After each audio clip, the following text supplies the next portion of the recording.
Risky's Crypto Cave here, out in the shed. You can see the IB-Link BMK3 S19J Pro plus 120 still sitting in the shelf. Didn't do anything with them yet. They're still out here collecting dust. Eventually I'll get them cleaned up and get them sold. But the reason we came out here is it's time for the 104 to get shut down. It's been running for a while. It's been running good on Braiins, running at about 60 to 65 terahash at 14 to 1600 watts, just depending on the temps. And so not terribly inefficient, but its time has come. It's run its course. Pretty much going to shut her down and get her cleaned up, and it's listed for sale. Because fairly soon my S21 for meter mining will be getting turned on, and then I'll have the additional power bill for that, and that one is substantially more efficient, and so I'd rather be paying the power on that at 8 cents a kilowatt instead of my essentially 11.5 to 12 cents a kilowatt. So they do have the S19K Pro still running. I will leave that on for a little bit. I'm not sure how much longer though, but I probably will clean that up and get that listed for sale. And what I might do is just use the proceeds from all these ASICs and then purchase another S21 and have it hosted at meter mining as well. That is a definite option, which would essentially double my hash rate from what I have now. And I'd have to really look to see what these are all going for right now. I don't really know. I haven't looked at that information, but obviously not what I paid for them, but it is what it is. So, but I do believe the tariff situation probably did help the value of these miners a bit as far as not depreciating as quickly. So we'll see. We'll get them all listed and get them sold at some point. But I'm pretty much gonna shut her down. We gotta get the thing returned to normal. So we got that one shut down. You can see that it was at about 4,800 watts, went down to 3,300 watts. So like I said, that was using them right around the 1,500 watt mark. Whoops, almost dropped the camera. And it's the first thing this thing's been turned off for a substantial period of time in a long time. It's been running for a while. It's been super, super reliable. I definitely cannot complain about the reliability of this unit. Never really had any issues with it. The only thing I didn't like is if it got too cold, it wasn't the greatest, so those trips had to be a decent temp to operate. They did run more efficiently when they were cooler, but not too cold. So we got that shut down. I gotta get this fan unplugged. I'm not even sure where the hell I have that damn thing plugged into. Yes, it is. There's so much cabling here. I'll just find that one. Well, my guess it's plugged in there somewhere. I'll have to figure out which one of those it is. Yes, my original KS0s are still on. Those are still solo mining Caspa. I never turned them off yet. They were on Bugner for a while, and then they're down to Caspa. So, but actually, if you look at the breakers here, we got what 2,500 watts, say 300 watts, and 3,300. So you got 36, 25. We're down to 6,100.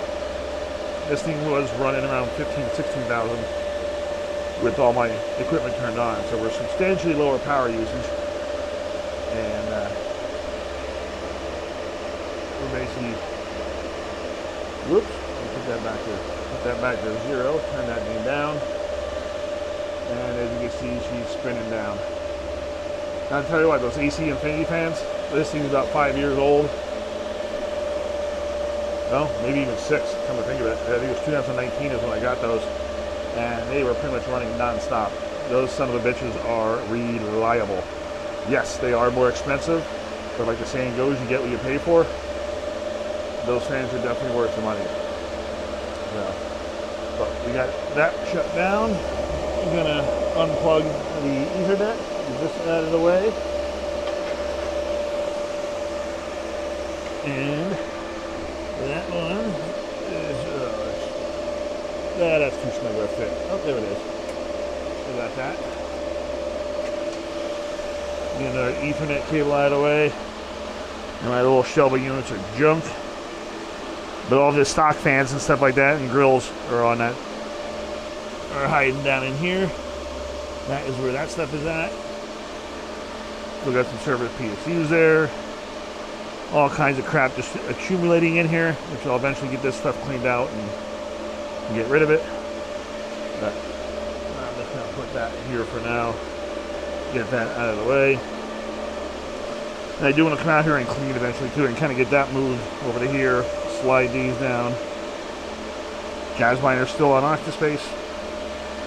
That's another unit that's been extremely reliable. So, but yeah, that's the shutdown of the 104. Been talking about doing it for a while and finally did it.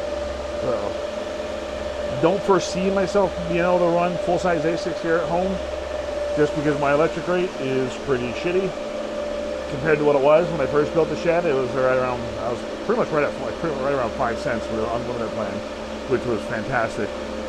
And Inspire decided to end that program, so they no longer have the unlimited plans. And then the companies that do offer unlimited plans, they cap you on the amount of power that you can use. And what they cap you at on an annual basis, I was using on a monthly basis or more. So yeah, that didn't work. So it is what it is. So, but in the meantime, at some point I will get these bastards cleaned up, because they are quite dirty, and get them listed and sold. And then I think what I probably should do is probably a good idea, replace them with something more efficient.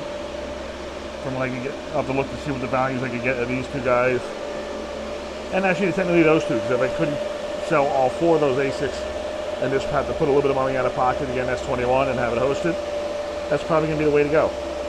And then that way I'll have the lower power rate, 7, 8, 9, 10 cents or whatever it is for hosting, compared to my 11.5, 12 cents or higher, because my 11.5 cents expires near the end of April. I think April 29th. They just sent me a postcard, which is actually kind of neat, because it's the first company, American Power and Gas, that's linked to PP&L, that actually sent me a postcard saying, hey, this is your expiration date.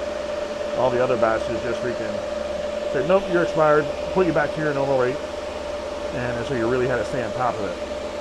So there it is. Pretty much this breaker, the blue one, I think only has the two KS0s on it. That's it. So they're probably running about $1.50, $1.60.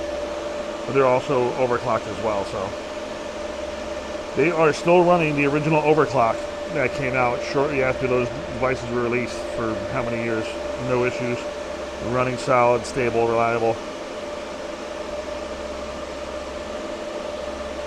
So, yeah. Not can complain about those guys. So those things aren't worth anything, so may as well just let them run and play the Casper lottery with those. Now, speaking of Casper lottery, kind of made me thought of the Bitcoin lottery with all the little solo miner things I have. I am pretty much going to just try to decide which way I want to do it as far as building a Bitcoin node and running it at home here. I don't know if I'll run it out in the shed here or just run it in the little office room of my house. I know you can build it with a little fairly inexpensive PC, and you can mine to it and all that stuff. I might just go the more convenient route and easier route. Yes, it's going to be more expensive, but buy one of those future bit Apollos. Kind of like, I really like the one Panda has, like with the orange anodized aluminum, but I don't believe they're available yet. But those stupid things were $2,500 or so when they first came out, so that was insanely expensive. But the other ones are, I've seen on Bitcoin merch, they got them at $879. So I might just pick one of those up. It's a 6 terahash miner. It has its own solo pool node, everything all built into one. For the convenience of everything, just being pretty much plug and play, I think I might just pull the trigger on one of those and get that set up and have all my miners pointing to the node at my house. So that is what I am considering doing right now. I'm going to reach out to them, and because they have sent me some of the bid access and stuff like that, and see, not expecting it for free, but see if they can give me a little more of a discount off of it, and Maybe I'll do a video on that, setting it up and getting all my miners and stuff connected to it, and do it that way, because that is an option. But yeah, these guys, these are still Ergo and Zealous. I'm not sure. I don't remember which one's which, but the two CMP rigs are still on. One's mining Ergo, one's mining Zealous, and then the 1660 Ti's. Those are still on Kwai or Kai. KY, whatever the hell it's pronounced. So, only 3 GPU rigs on, everything else is turned off. Kind of sad. All this equipment just sitting here idle. So, that's the market we're in. Hopefully something turns around at some point, but, yep. Old trusty 104 shut down. It's been good. Would have been nice. I did have it on solo for about a month. It would have been nice if that bastard would have hit a block, but no such luck. So, but anyway, that's pretty much it for this video. We'll get her cleaned up, and then we'll go from there. We'll catch you in the next one, which will probably be Wednesday. If not Wednesday, then Sunday. Today's off a week. So, anyway, we'll catch you later. Have a good one.